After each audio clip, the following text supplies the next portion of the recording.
Oi, oi, oi, gente querida, gente boa. Senti muita falta de vocês esta semana em que a gente não pôde ter os nossos ritos diários de exposição de Mateus, terça, quarta e quinta.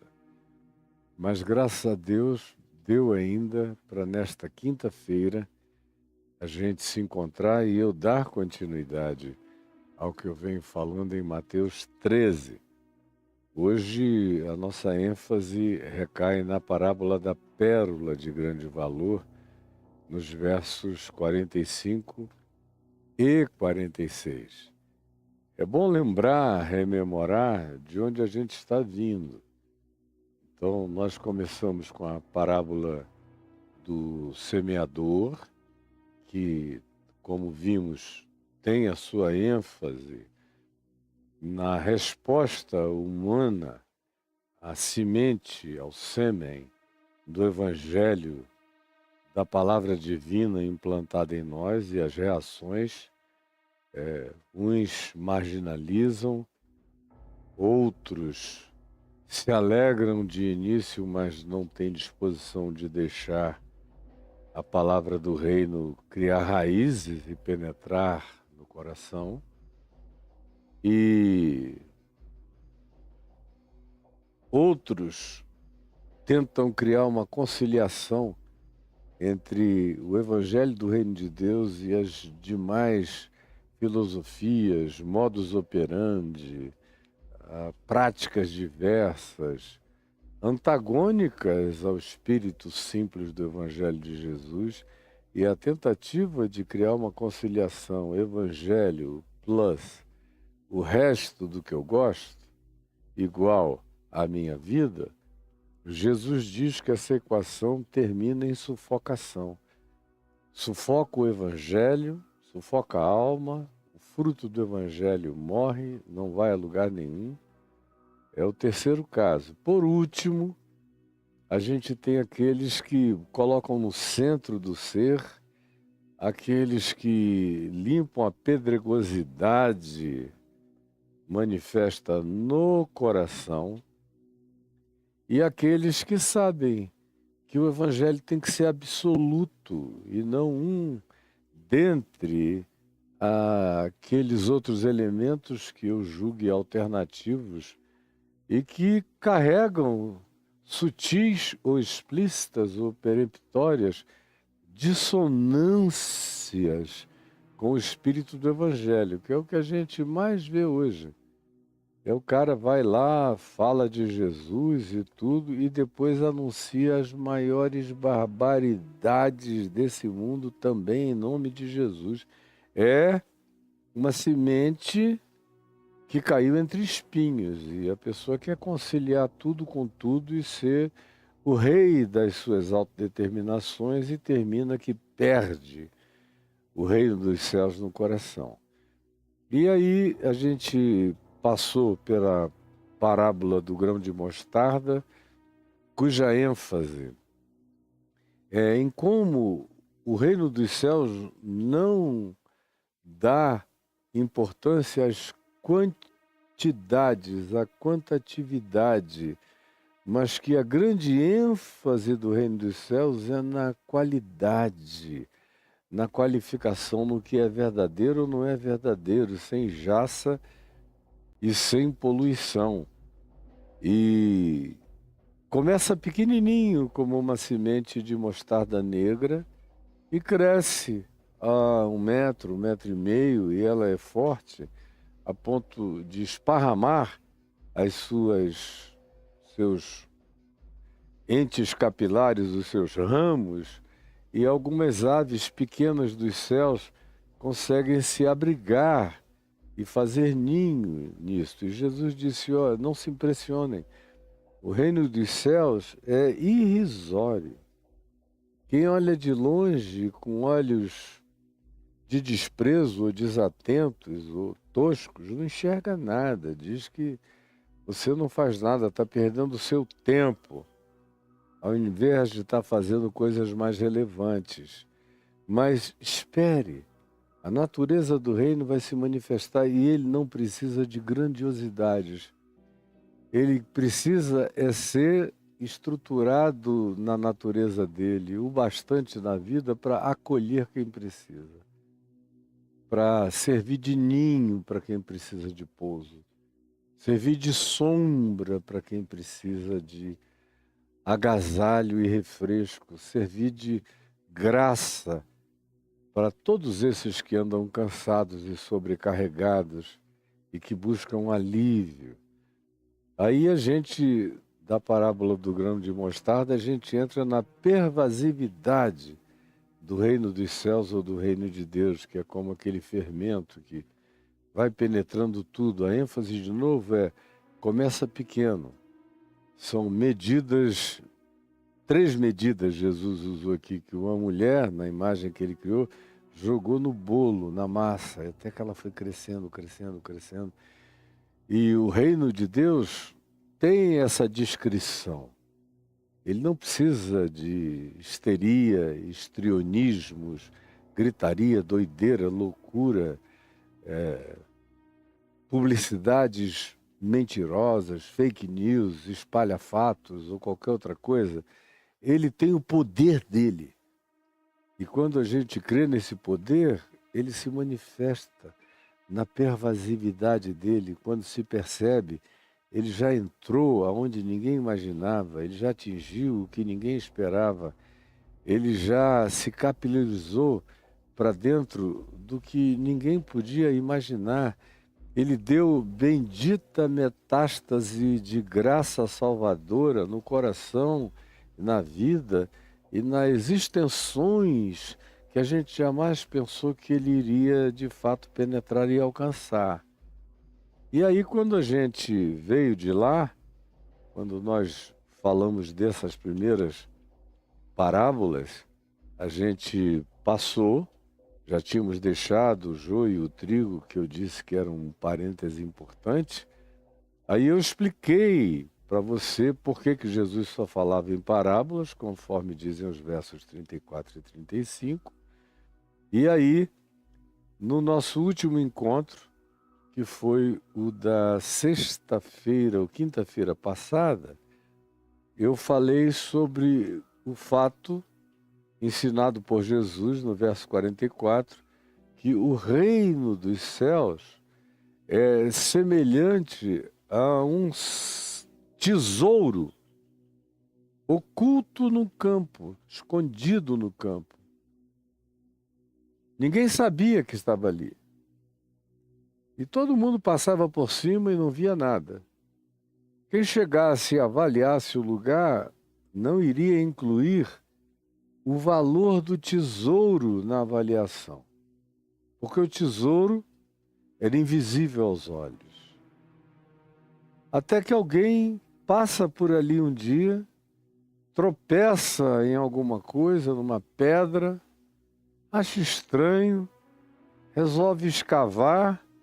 Quando ele começa a tirar e afastar o primeiro palmo de terra do chão, ele leva um susto. Ele encontra ou um baú, ou um saco, ou um vaso, o que quer que no primeiro século se pudesse usar como container para a preservação de bens. O fato é que ele acha, e quando ele olha, ele diz: meu Deus, isso está aqui há tanto tempo. Esse campo aqui não vale nada. Não vale nada. Mas o que está dentro dele tem um valor imensurável. E aí ele, tendo achado, escondeu. Falou: não, porque senão, se souberem, vai ter gente chegando aqui para comprar o campo. E eu não quero que ninguém saiba. Eu vou fazer uma oferta no campo. E transbordante de alegria, ele vai, vende tudo que ele tinha e compra aquele campo, que agora não tinha mais nenhum significado como gleba de terra. Em si não valia a oferta que ele fez, mas ele fez porque ele sabia que ali no chão daquele terreno baldio desprezível, eventualmente, tinha um tesouro imensurável, indizível. E aí Jesus usa essa imagem e diz: o reino dos céus é assim. E tem gente que não estava procurando nada, só estava de passagem, atravessando no seu caminho, quando por alguma razão tropeçou no tesouro de valor inestimável. E aí vendeu tudo que tem. Aí você pergunta: mas escuta, o reino dos céus não é de graça? Sim, é de graça. O indivíduo ficou com o tesouro de graça. Ele não pagou nada pelo tesouro. O tesouro ele ganhou mediante a graça, que é um dom de Deus, que é bondade, que é presente, que não tem preço, que não se troca. Em relação ao que não se faz barganha, é graça. Pela graça sois salvos, pela graça achais o tesouro, mediante a fé. Isso não vem de vós, porque vocês estavam andando distraidamente, tropeçaram nele. Vem de Deus, não vem dos esforços de escavamento e de procura para que ninguém se glorie. Foi graça pura. Aí hoje a gente chega no verso 45, onde Jesus continua falando por parábolas e a gente já sabe a razão disso. Eu expliquei na quinta-feira passada. O reino dos céus, diz ele agora, é também é uma outra associação. E aqui, ele, quando diz também, ele vincula ao significado do conteúdo anterior, descrito no verso 44. É tesouro, extraordinário, imensurável, incomprável do ponto de vista da relação mensurável entre o objeto e o que se possa oferecer por ele. Tem coisas que estão para além de qualquer valor estimado. São bens de valor universal que transcendem completamente qualquer que seja a avaliação de mercado.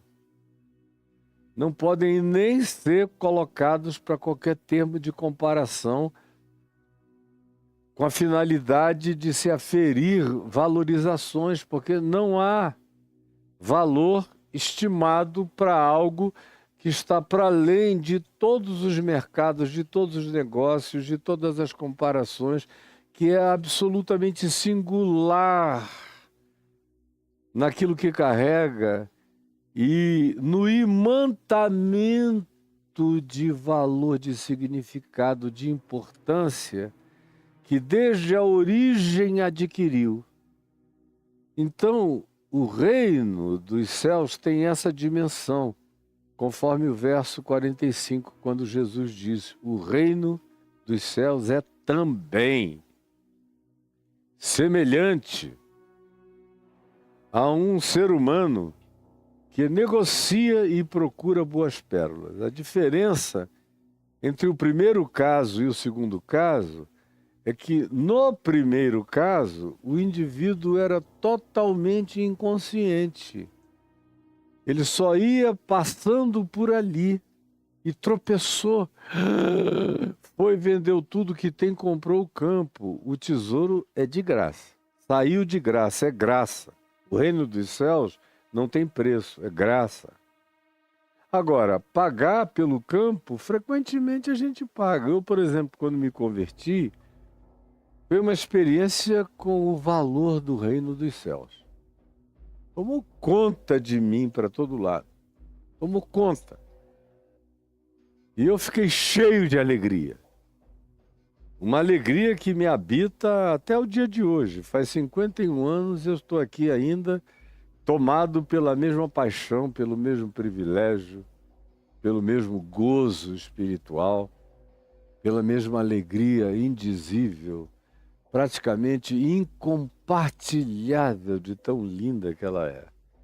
Agora, eu tive que vender coisas, eu tive que fazer sacrifícios, eu tive que abrir mão de algumas coisas. Eu abri mão de tudo que até então, preste atenção, eu abri mão de tudo que até então me parecia importante, valoroso, coisas em razão das quais eu vivia, que eu amealhava. No meu caso, eram todas besteiras do meu hedonismo, da minha carne, dos meus caprichos, dos meus desejos, da minha eroticidade, da minha liberdade de imposição da minha personalidade sobre aquilo que eu achava que era a idiotice humana e um monte de outras coisas que eu vivia já há algum tempo me sentindo senhor de mim mesmo em relação àquilo. Briguei a beça, eu nunca levei uma surra. Fui para cima das meninas que eu queria, praticamente eu não me lembro de foras. Sempre dentro, sempre saindo glorioso das histórias. As relações, as conversas, os papos, o centro das atenções, o narcisismo adolescente sendo adulado da primeira juventude, eram aquelas coisinhas idióticas, para mim, completamente hoje, e já há muito tempo, mas que naquele tempo eram as únicas que eu tinha.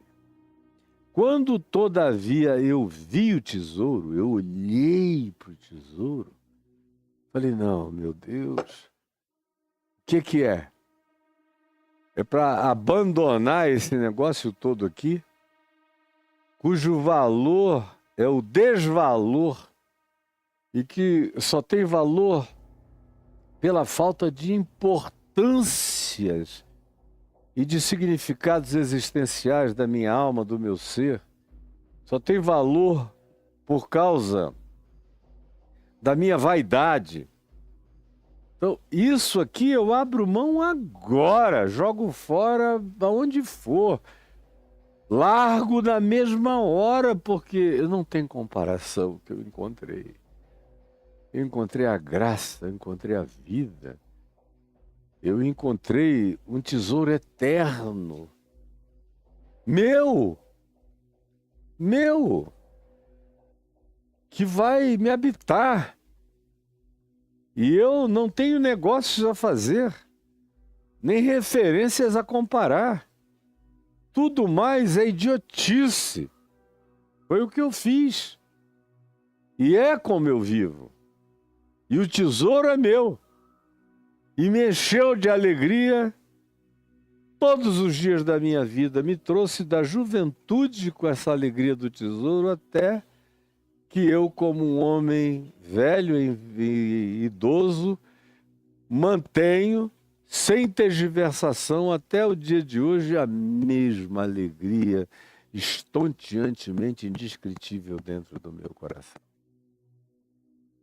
Esse verso 45 fala do oposto.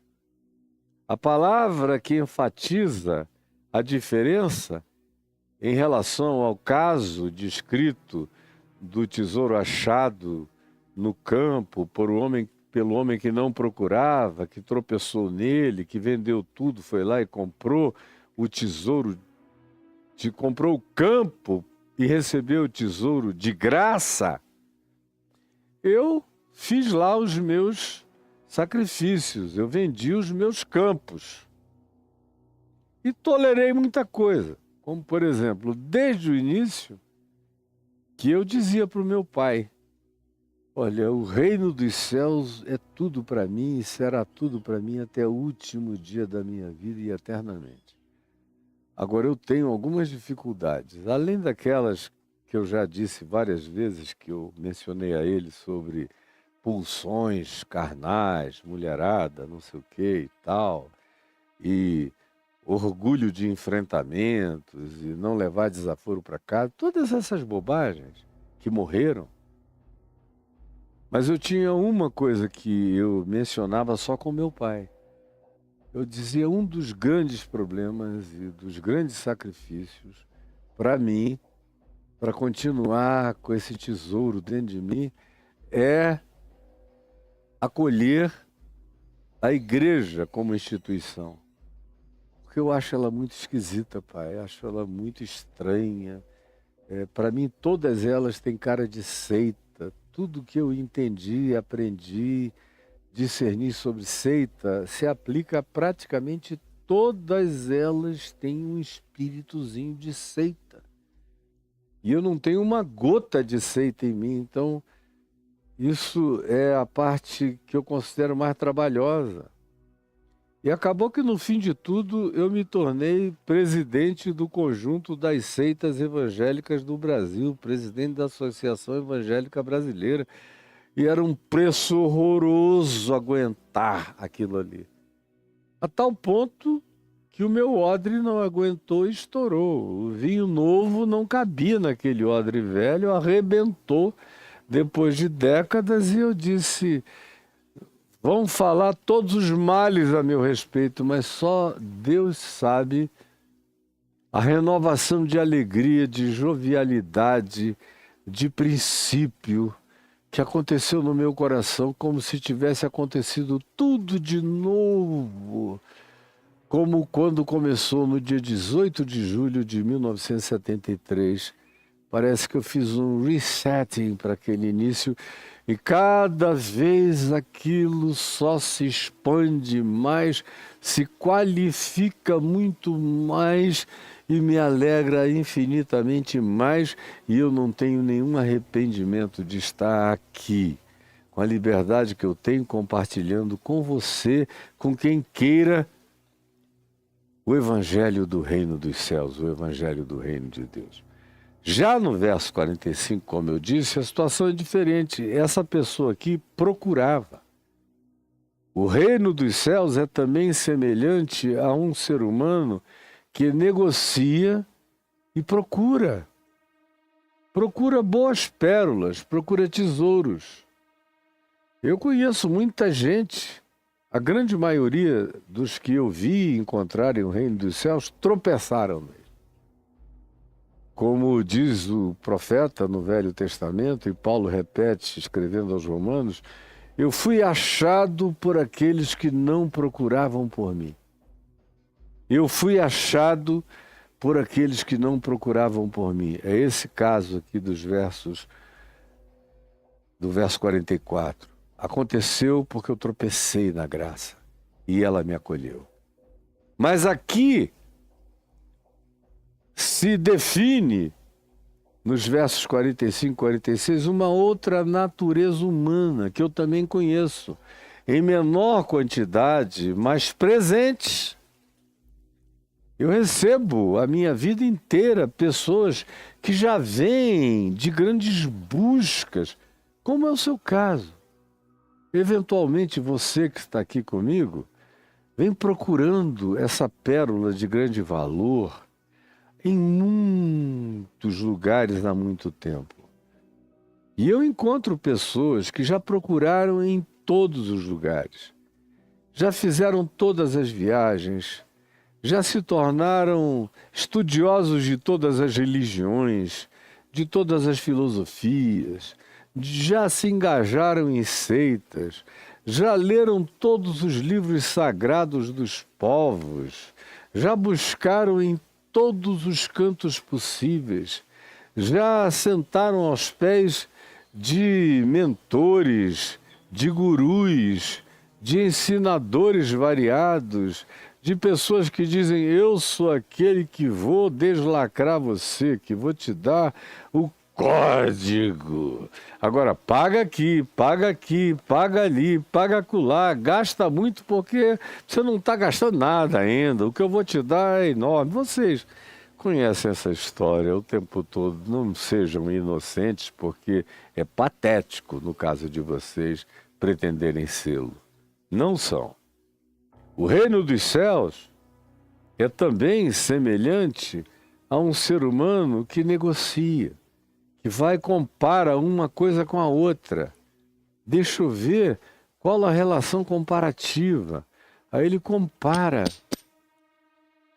essas duas, aí diz, não, essa aqui é maior, eu vou ficar com ela. Aí ele vai, procura e encontra uma outra, essa aqui é maior, deve valer mais, eu vou ficar com ela.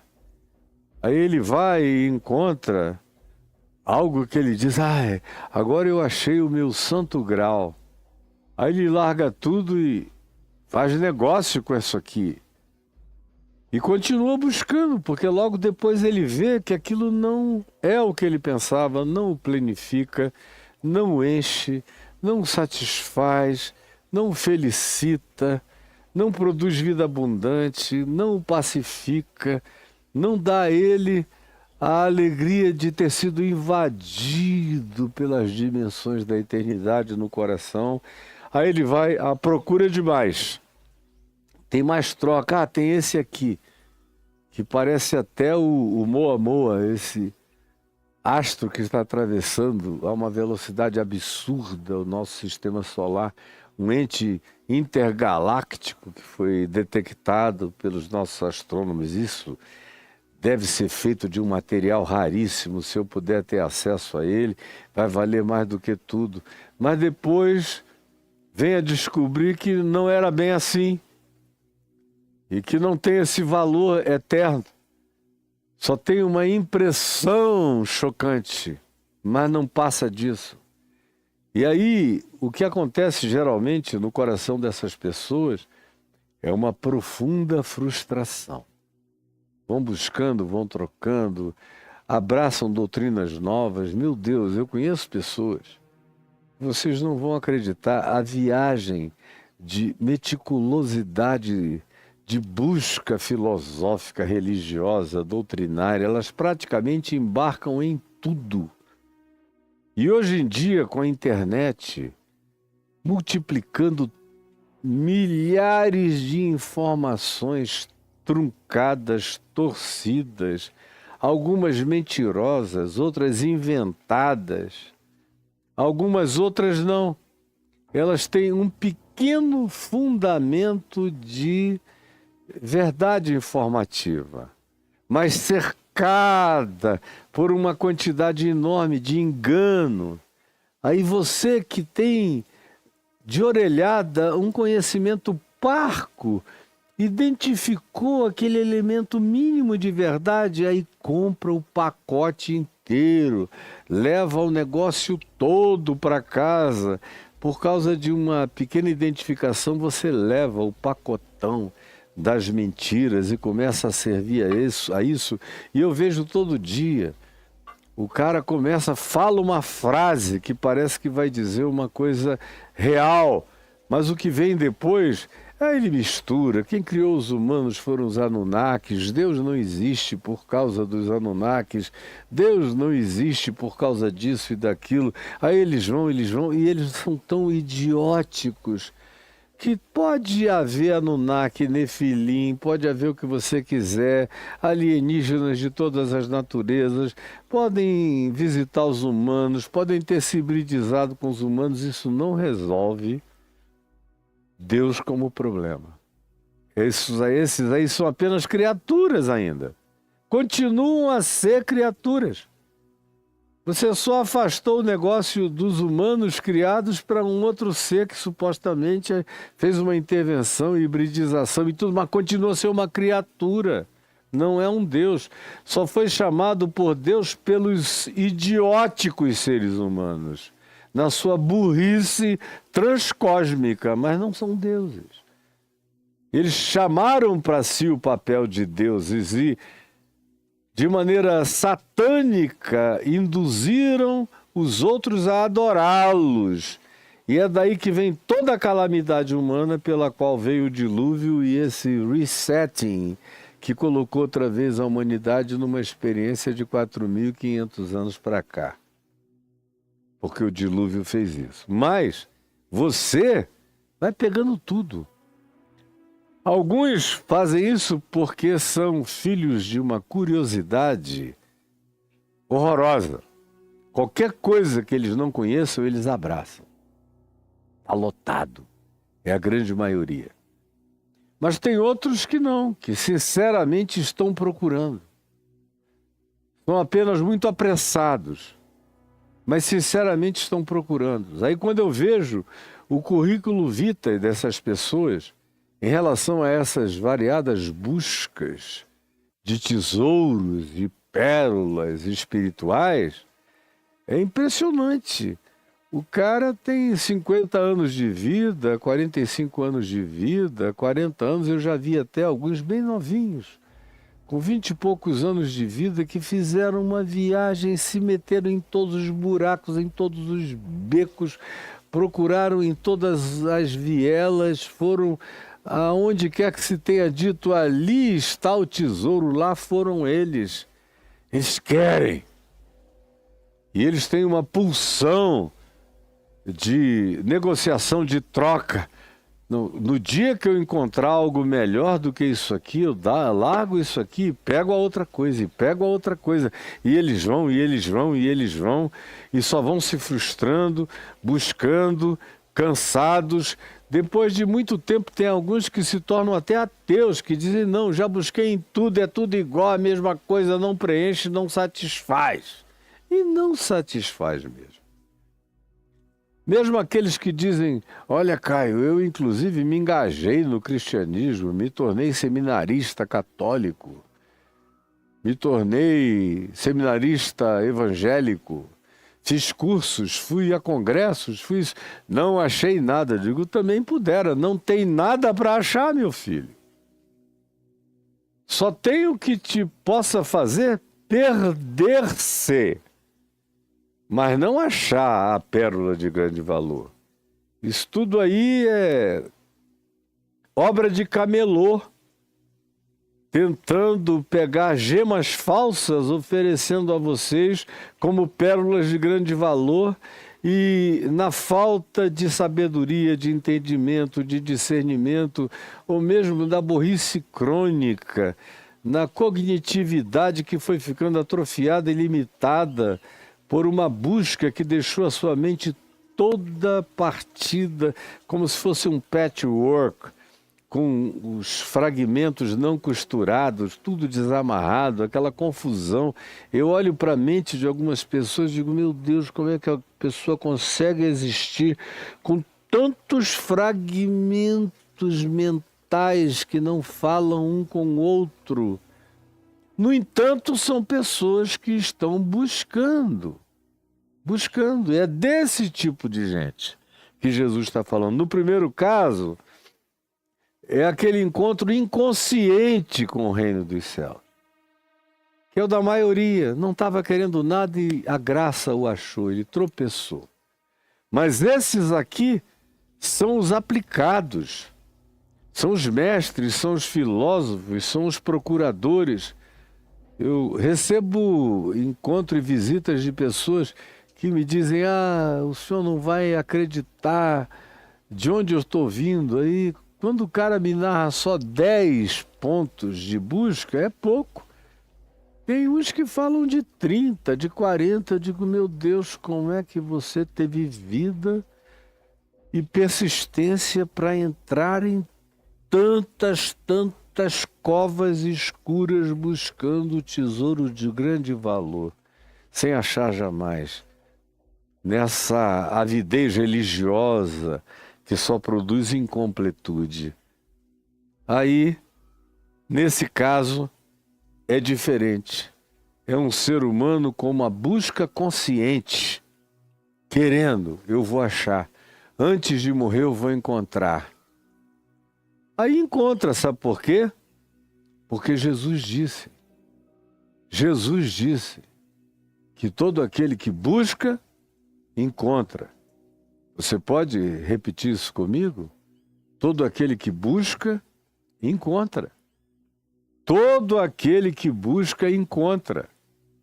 Encontra em alguma hora, em algum momento, em algum tempo, nem que seja nos estertores da vida, nem que seja numa experiência de EQM, com atestado de óbito sendo escrito aqui, mas o indivíduo encontrando ali além. Encontra. Se procurar sincera e genuinamente, encontra. E encontra aqui, na história, no espaço-tempo. Vai acabar encontrando. Como eu tenho encontrado milhares que vinham buscando e chegaram a um ponto e vieram e me disseram: olha, graças a Deus, eu estava buscando isso minha vida inteira e eu te ouvi uma vez. Outros dizem: eu te ouvi 5 vezes. E fiquei com certeza absoluta que era isso. Que o que eu buscava, que o tesouro, que a pedra de grande valor, que o que eu estava procurando na vida era isso aqui. Eu achei. Agora não tem mais busca, eu já encontrei. E aí Jesus diz que esse que procura boas pérolas, tendo achado uma pérola de grande valor, como esses dias, eu acho que foi o presidente de Botsuana, que acharam 2 diamantes enormes, os maiores do mundo até agora, e ele pegando aquilo, chocado com o valor, com o peso inestimável daquilo ali, tendo achado uma pérola de grande valor, vendeu a mesma coisa. O anterior achou sem buscar. Aí disse: esse campo não vale nada, eu não sou rico, mas se eu vender tudo, dá para eu comprar a gleba, o terreno baldio, e ficar com o tesouro de graça. Esse outro aqui não. Ele achou a pérola. E ele era colecionador de pérolas. Ele disse: eu largo todas as pérolas, todas as filosofias, todas as religiões, tudo que eu acumulei, tudo que eu aprendi, tudo que eu chamei de valor supremo, eu troco tudo para eu ficar exclusivamente com o reino dos céus, com a pérola de grande valor incomparável. Eu troco tudo para ficar com essa riqueza de pérola indescritível que de graça eu encontrei. Dessa vez eu não estava nem procurando, eu encontrei, porque os meus olhos já estavam treinados para achar, porque o meu ser estava condicionado a buscar, e todo aquele que busca, encontra, todo aquele que pede, recebe, e a todo aquele que bate, abrir-se-lhe-á. Foi o que disse Jesus. Então, vai, vende tudo que possui, volta e diz: esse campo é meu. Mas nesse caso, outra vez, mantendo-se o princípio do reino de Deus como semente, nas coisas que anteriormente você supostamente já aprendeu aqui comigo só nessas parábolas, o reino dos céus demanda ficar não na margem, mas no centro, no veio central do nosso ser. O reino dos céus, o reino de Deus, demanda profundidade de penetração em nós. Então, é para limpar toda a cascalhada do fundo do coração para ele crescer na gente. O reino de Deus demanda exclusividade de significado para nós. Tudo mais vira completamente secundário, terciário, apenas cultural e informativo, mas não tem mais nenhum valor de significação essencial para alimentar a minha vida depois que eu encontro o reino dos céus. É como a parábola de Jesus do semeador, que diz que tem que limpar os espinhos todos e deixar o coração livre para que nenhuma outra sufocação me confunda. Eu encontrei aquilo que demanda exclusividade absoluta. Quem não é por mim é contra mim, quem comigo não ajunta espalha. Quando o reino de Deus chega, as outras coisas se transformam apenas em informatividades. em cultura no máximo, em algo que você um dia soube porque estudou, procurou, você não se desmemoriou, você sabe como é, como ensinam, como funciona, só que perdeu completamente o significado para você, como perdeu para mim. Eu nunca fui um buscador de filosofia. Eu tive muito poucas incursões, quase nenhuma, em procuras assim.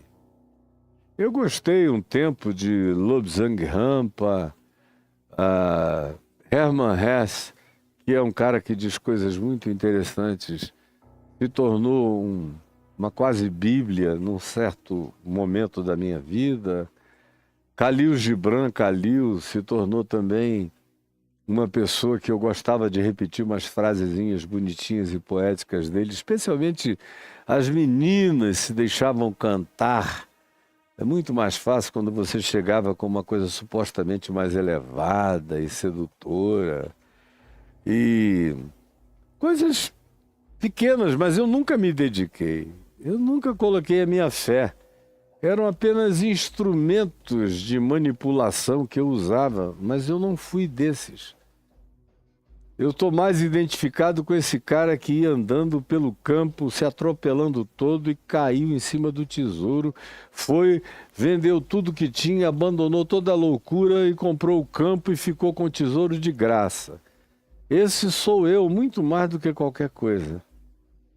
Muito menos do que esse que sai procurando. Eu nunca fui espírita, nunca fui leitor de Allan Kardec, nunca fui pesquisador na Umbanda, na Quimbanda. Eu vim a ler o I Ching muitos anos depois, porque eu era muito questionado pelas pessoas. Eu quis saber por que elas me questionavam, ou por que eu deveria ter conhecimento daquilo para ajudá-las. E aí eu li os calhamaços todos. Tinha até alguém que era experiente no assunto que falou, se quiser eu digo para você como é que funciona para as pessoas, porque eu já fui perito nisso. É uma pessoa que eu tinha levado a Cristo, batizado, que estava lá comigo, mas não tinha esquecido do processo. Falei, então, me ensina, porque eu sou muito abordado por isso aí. E outras coisas, mas muito posteriormente, depois no nível já das religiões comparadas, do ensino e da busca comparativa, não entre as outras religiões e o cristianismo, que para mim era só mais uma seita, grandiosa e gigantesca, mas o meu negócio sempre foi só evangelho. Eu comparava o cristianismo com o evangelho, e o cristianismo ouvia o mene, mene, tekel e pazim. Pesado tu foste na balança e achado em falta. E o juízo de Deus está sobre ti. Por isso eu nunca nem usei ênfase nenhuma no cristianismo. Pessoas que eu amava, como C.S. Lewis, escreveram livros sobre cristianismo e nada mais. O meu amigo John Stott usava a expressão cristianismo. O meu querido Billy Graham usava cristianismo. A maioria usa cristianismo. Parece que é uma burrice em gente tão sensata que não entende que a designação cristianismo não designa o evangelho. Designa o anti-evangelho. E como meu pai já se converteu entendendo isso, e para ele nunca houve esse papo de cristianismo, toda a conversa do meu pai era sobre o evangelho de Jesus, eu já me converti tendo essa etapa vencida na minha frente. Eu não tive um dia de cristianismo em mim. Tudo tinha a ver com evangelho, evangelho, evangelho, evangelho de Jesus. Então eu não posso dizer que eu fui um procurador. A minha busca era inconsciente, eu tinha sede. Eu tinha vontade de paz. Eu tinha desejo de ganhar significado. E à medida em que a angústia e a vontade de morrer foram tomando conta da minha alma muito prematuramente, E eu já não aguentava mais existir quando todo mundo ainda estava descobrindo o que era sexo, o que era prazer, o que era isso e aquilo. Eu já estava nessa desde criança, eu já estava cansado, eu tive em abundância, eu me saturei, eu enchi o saco, existencialmente falando. Eu comecei a dizer: nada faz sentido. Muito cedo na vida eu fiquei idoso de desilusões. Idoso de desilusões. Mas era inconsciente, não era algo que objetivamente eu buscasse. Eu nem achava que poderia encontrar. Mas até que chegou o dia em que eu tropecei na graça. Mas você, possivelmente, seja dos buscadores. Hoje, eventualmente, eu estou falando com aqueles que vêm palmilhando, buscando há anos e anos e anos e anos, se frustrando, saem, são desapontamentos com a liderança, são descobertas de que aquela doutrina tem gaps e furos enormes, é um queijo suíço. Foram descobrindo que na prática não funciona, que é bom para empolgar no início, mas não tem durabilidade, não tem sustentabilidade, não tem perenidade. São filosofias passageiras, psicologias temporárias, são exercícios de tentativa de pacificação por respiração, por treinamento da mente, por um monte de coisas que têm o seu valor, mas que não carregam o poder da perenização, da pacificação e da satisfação eterna no coração. Não preenchem para sempre. É por isso que você está sempre mudando e buscando novas e novas e novas alternativas. É esse o seu caso? É esse o seu caso? Olha só, o reino dos céus é também semelhante a você, que negociou a vida inteira e procurou a vida toda boas pérolas, bons princípios, bons significados, boas soluções, bons aprendizados, porque o seu coração sabia que tinha que ter um valor maior, algo maior do que essa existência imediata, algo maior do que tudo aquilo que de um modo ou de outro você já tinha visto, olhado e alcançado, mas você tinha suspeição de que havia esse diamante de Botsuana, maior do que tudo que já se tinha visto. E se isso poderia ser, você gostaria de ter acesso a esse encontro. E foi nesse esforço e nessa busca que a graça de Deus achou você.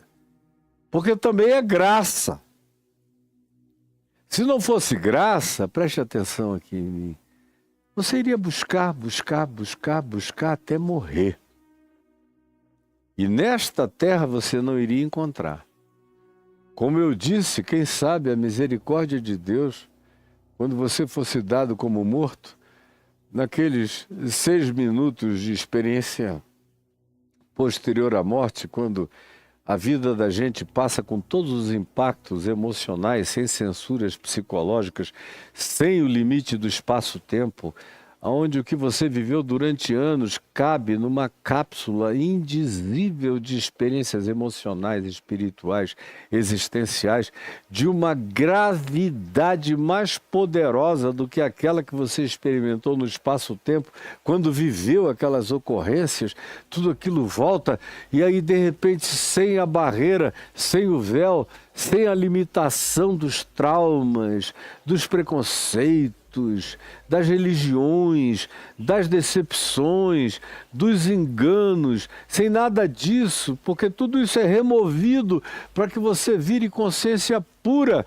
pelo menos naquele momento eterno, que é uma verdadeira eternidade. A eternidade cabe nos momentos. E aí tudo, sem o trauma, você enxerga o que nunca enxergou, entende o que nunca entendeu, acolhe o que até repudiou. Mas esse é o caso extremo. é encontrar a pérola de grande valor como que através do fogo, como Paulo diz. Salvos como que através do fogo. Não precisa chegar tanto, ela está aqui. Ela está aqui. Ela está aqui na minha boca, saindo até você. Da minha boca para você, do meu coração para você. O que eu estou dizendo a você é a pérola de grande valor. É a mensagem da pérola de grande valor, que carrega a pérola de grande valor e a internaliza como tesouro eterno no seu coração. Aí você diz, é isso? Cara, você nunca ouviu isso na sua vida. Seja sincero. Seja sincera, você nunca ouviu. Você está ouvindo aqui agora, entendendo essas diferenciações. Agora, eu conheço gerações que quando me ouviram falar isso a primeira vez, soltaram foguetes de alegria, mas nós estamos vivendo numa geração, como Jesus disse da dele, tão adúltera, perversa, empedernida, endurecida, que a maioria das pessoas ficaram com os ouvidos mocos. Tendo ouvidos não ouvem, tendo olhos não veem, tendo coração não entendem, e não dão a mínima. E a fila anda, e elas seguem adiante e não encontram nada. E correm o risco de partir dessa terra sem encontrar nada, nem aqui, nem naqueles momentos de graça posterior que eu acabei de aludir, em tempo algum, porque o coração pode se lacrar tanto que se fecha, quem busca encontra. Mas quem, tendo tido a intuição do encontro, luta contra, fecha, tapa, veda, cimenta e obtura, blinda com todas as vontades maldosas da alma, acaba virando diabo. O que em nome de Jesus não será o seu caso. Não será o seu caso. Você está vivendo aqui? Não será o seu caso com a graça de Deus. E eu espero que essa mensagem fique para você hoje. Na terça-feira que vem eu não estarei aqui, eu vou viajar. E vou ficar alguns dias ausentes. Geralmente, nessas minhas ausências, o meu trabalho é tanto como será. Eu devo chegar com a Adriana no Rio na segunda-feira à noite. Na terça-feira eu já tenho compromisso, se é podcast atrás de podcast, compromissos, pregações. Vou pregar lá na Soul, do Kleber Lucas, que está fazendo aniversário. Vou pregar numa roda de samba na Glória para 4, 5 mil pessoas que me convidaram para ir pregar para eles na roda de samba. É um grande privilégio. Vou para o podcast da minha querida Ana Beatriz, psiquiatra, e para um monte de outros podcasts no Rio. Eu vou encontrar os meus filhos, meus netos, minha família, conviver com eles. Enfim, vai ter tanta coisa boa para o meu coração acontecendo. Aí no dia 10, a gente vai para São Paulo, aí a trabalheira é pesada, é cheia de manhã, de tarde, de noite, é para valer. Vou pregar no dia 20, na inauguração do Templo Novo da Igreja Betesda, em São Paulo, e estarei lá. Depois vou a São José dos Campos, vou pregar na reunião do Caminho da Graça, no primeiro domingo, quando eu chegar em São Paulo, depois do dia 10, e vou ficar até o dia 23, para um monte de podcasts que depois vocês vão assistir, enfim.